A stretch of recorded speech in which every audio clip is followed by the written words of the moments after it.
मैं ये कर रहा था कि बहुत दिनों से हुकूमत पाकिस्तान मिलिट्री लीडरशिप काफी limited, well calculated and very mild response दे रहे थे, लेकिन शायद वो दूसरी तरफ हिंदुस्तान की तरफ ये समझा गया कि ये हमारी मजबूरी है, शायद सबसर्विएंट रहना, शायद हम किसी मजबूरी की, शायद हमारी कैपेबिलिटी नहीं है। मैं आपको अर्ज करता चलूं कि मैं ये काबिलियत, ये साइबर कमांड फोर्स जो आज जिसने बड़ा इफेक्टिवली एम्प्लॉय किया है अपने आप को, ये मैं कुछ अर्सा पहले फिजिकली देख के आया था। ये चीजें मैंने स्ट्रेंज, माशाल्लाह हैरान कुन, फिजाइया की मैं ज्यादा बात करूंगा क्योंकि मैं खुद देख कर आया हूँ, तो इतनी डेवलपमेंट थी। और उन नौजवान से जब मैंने बात करते हुए, नौजवान 25-25 साल के यंग ऑफिसर्स थे, तो जब मैंने अपनी कैपेबिलिटी उनसे पूछी तो मुझे बड़ी खुशगवार हैरत हुई कि पाकिस्तान ने कितनी तरक्की कर ली है।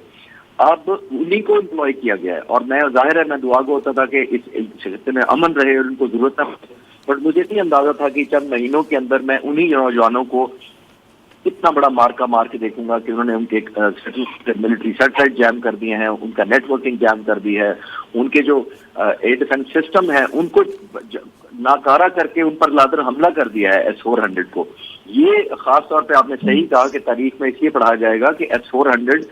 वेल सॉर्ट आउट, दुनिया में one of the most sort out air defence weapon है। तकरीबन 300 से 400 किलोमीटर दूर ये दुश्मन को जमीन से हवा में निशाना बनाता, सिर्फ फाइटर जहाजों को नहीं बल्कि किसी की तरह के ड्रोन को, किसी तरह का क्रूज मिसाइल, इवन स्टेल्थ मिसाइलों को भी ये पकड़ लेता है। तो ये इनका डिप्लॉयड था, इनको बड़ा मान था उसके ऊपर, बजाय इसके कि वो हमारे आने वाले मिसाइल को पकड़ता, हमने खुद ही उसका निशाना बना दिया। दूसरा, पाक फिजाइया ने, आपने नोट किया होगा कि एयरफोर्स पॉइंट ऑफ व्यू से बात करता हूँ, ब्रिगेडियर बाबर साहब बेहतर आर्मी के पॉइंट ऑफ व्यू से दे सकते हैं, हमने सारे फ्रंट के एयर बेसिस जो पाकिस्तान को फेस करते हैं उनको न्यूट्रलाइज किया है, पनिश बैक किया है। जिन्होंने रात को बुजदिलाने की कोशिश की, नूर खान एयर बेस और रफीकी और दूसरे बेसिस पे जो कोशिश की, हमने रिटेलिएट करके ये समझाने की कोशिश की है कि आप भी सब रीच में हैं। इस वक्त जंग के दौरान तो एयरफील्ड और बेसिस अटैक होते हैं, लेकिन जंग से पहले आमतौर पर ये अटैक नहीं किए जाते, क्योंकि रनवे को तबाह करना या किसी एयर बेस को तबाह करने का मकसद ये होता है कि वहां से जहाज टेक ऑफ करके